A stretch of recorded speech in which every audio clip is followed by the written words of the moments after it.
Today is November 8, 2019, and welcome to FHSTV's Week in Review Headlines. My name is Sid. And my name is Juan Carlos. Let's get started.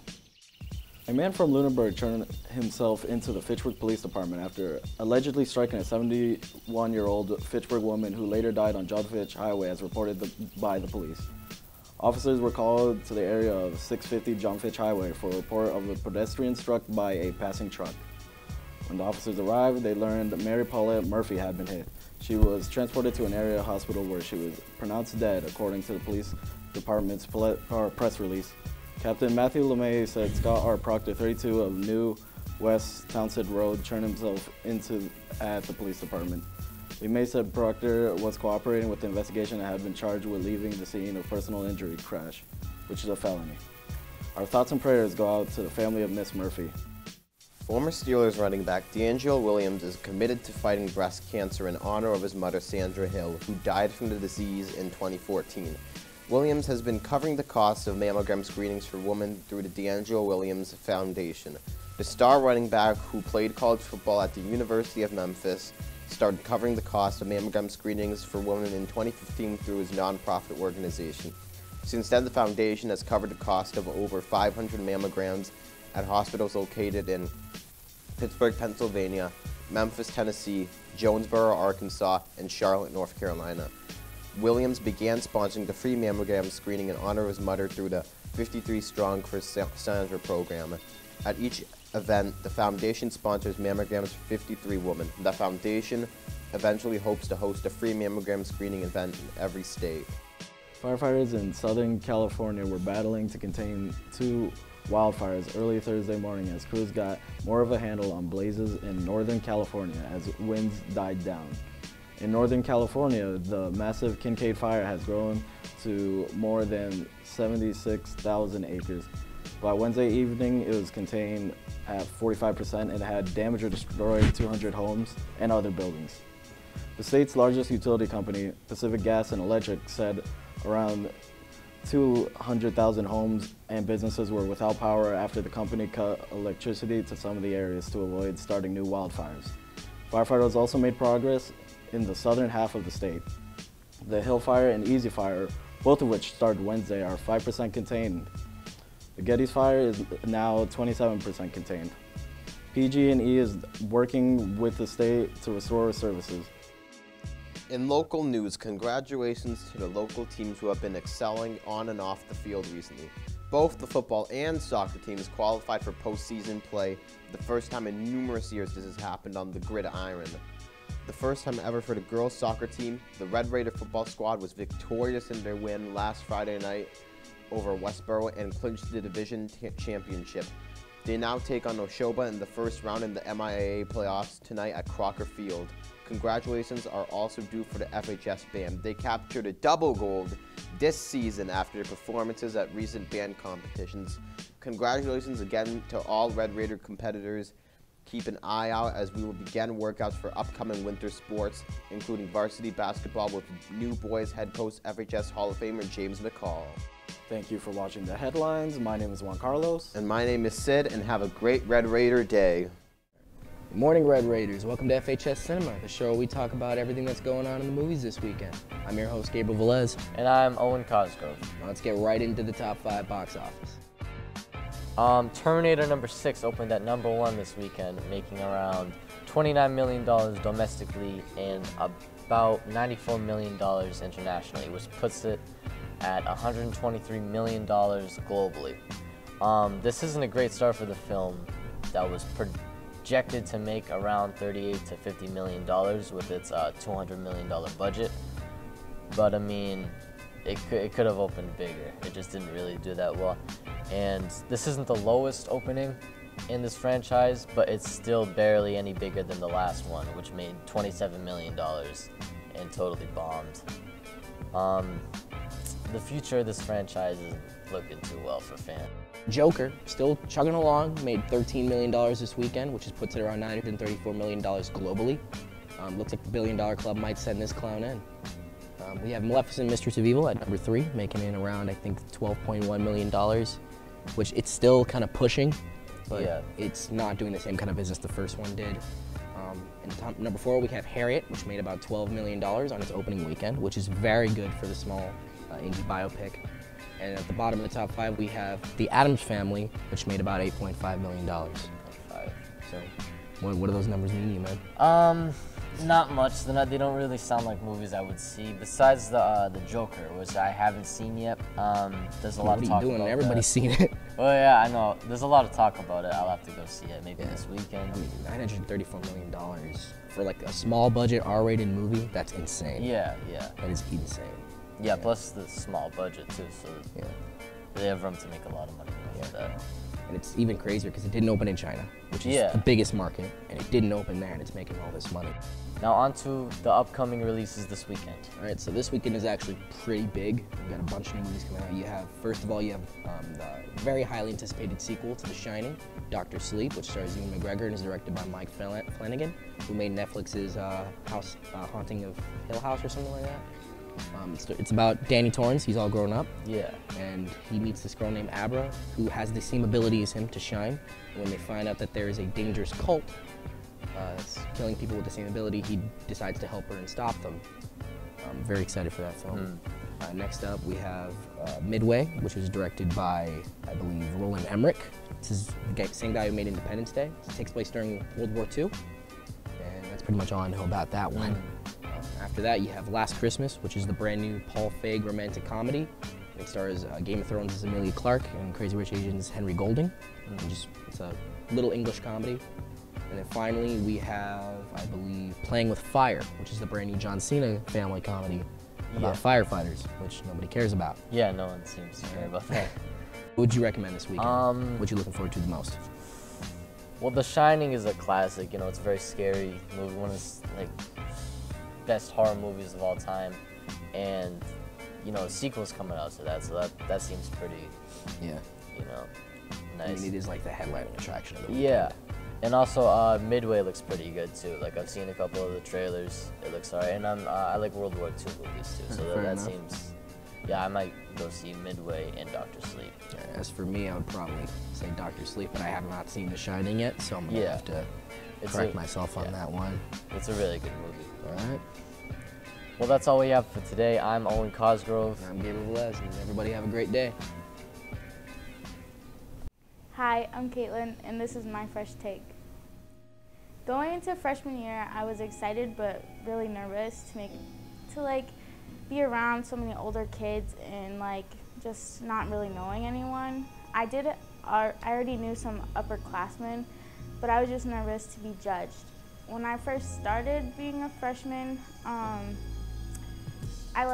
was very upset every day because of the people I surrounded myself with, and I already learned that lesson being a month and a half to 2 months into school. And so I blocked those people out, and now I love coming to school. I always look forward to coming to school, and I'm very excited. When I had problems with people, I hated coming to school. I didn't like being here. I always had AirPods in, and I would just be listening to music. I was dropping my work.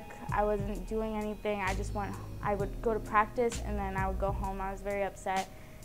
But once I learned to get those people out of my life, like I said, loved going to school, and I was very happy, and my work improved. I'm working on next quarter, trying to get all my stuff in before the last minute instead of waiting.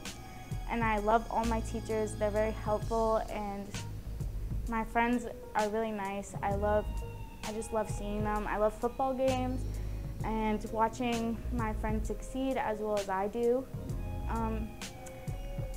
I think football games are so much fun. So if you don't go to football games, you should go because you just meet so many new people. I'm Caitlin, and this is my fresh take.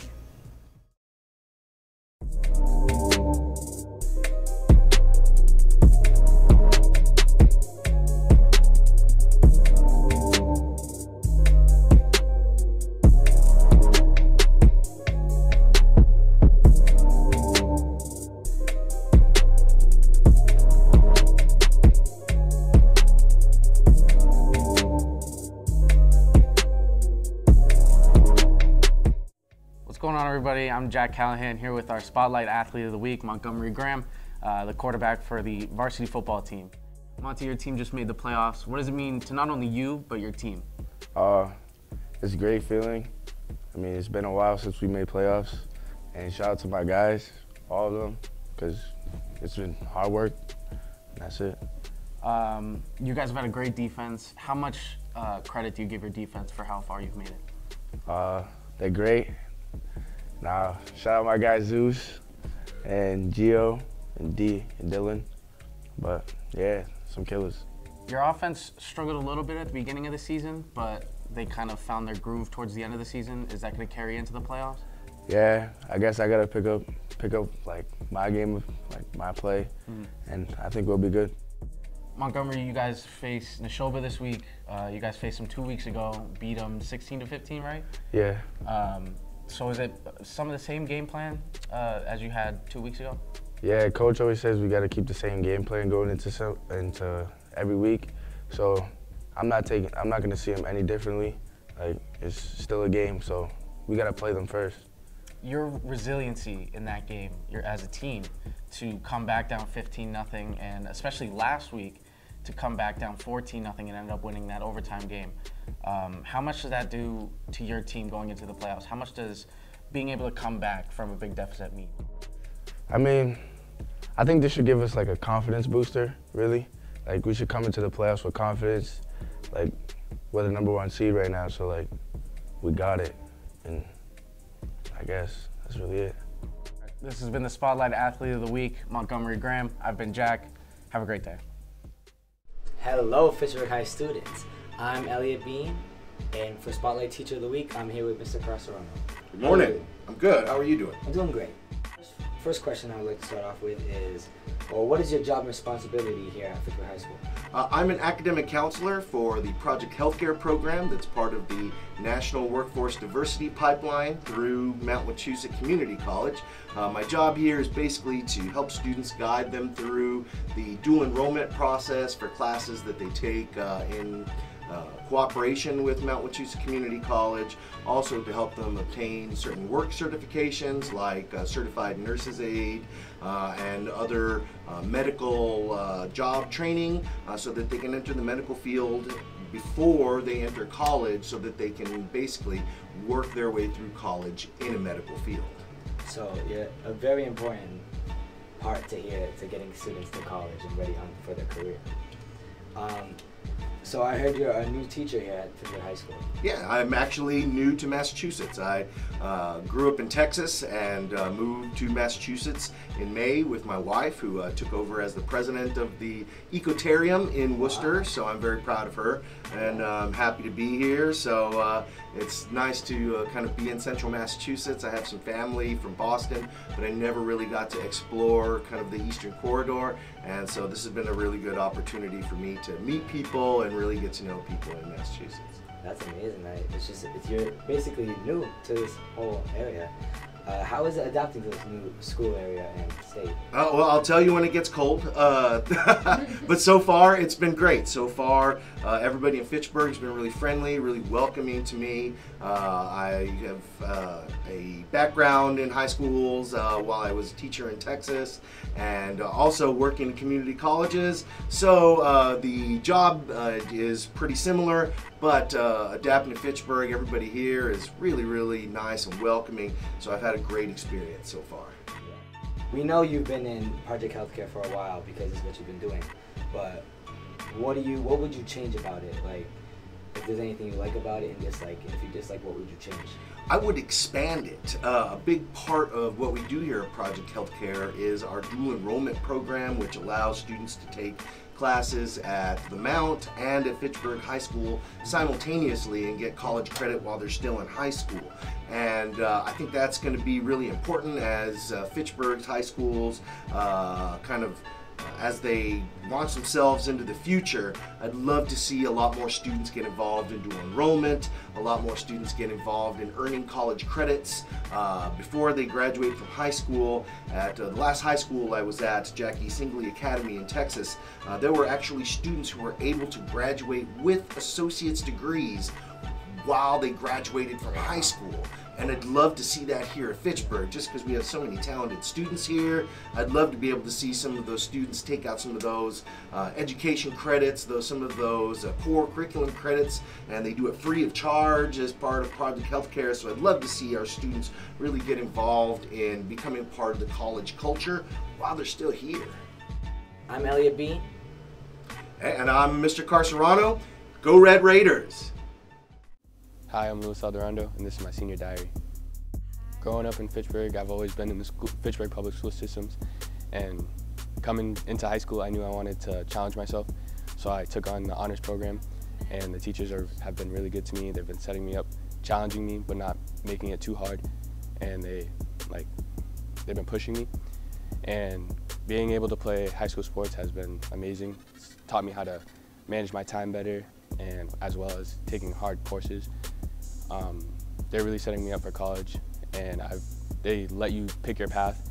So I want to be a robotics engineer or a computer science major after this, and they've let me take in courses so that I could be successful later on. Athletic department has been very good to me since I got hurt my senior year. Getting ready for college and stuff, trying to play there. They just have been a big support for me and my teammates, making sure that I'm not down about it and that it's not the end of the world. And that's just how it's been all 4 years. They've always been there for me. It's always something I can fall back on, and I just really appreciate them. I have a couple colleges in mind. Just have to get in first to see if I can further my football career, but a lot of support from FHS, and wherever I end up, I know I'll do good. I'm Luis Alderando. This has been my senior diary.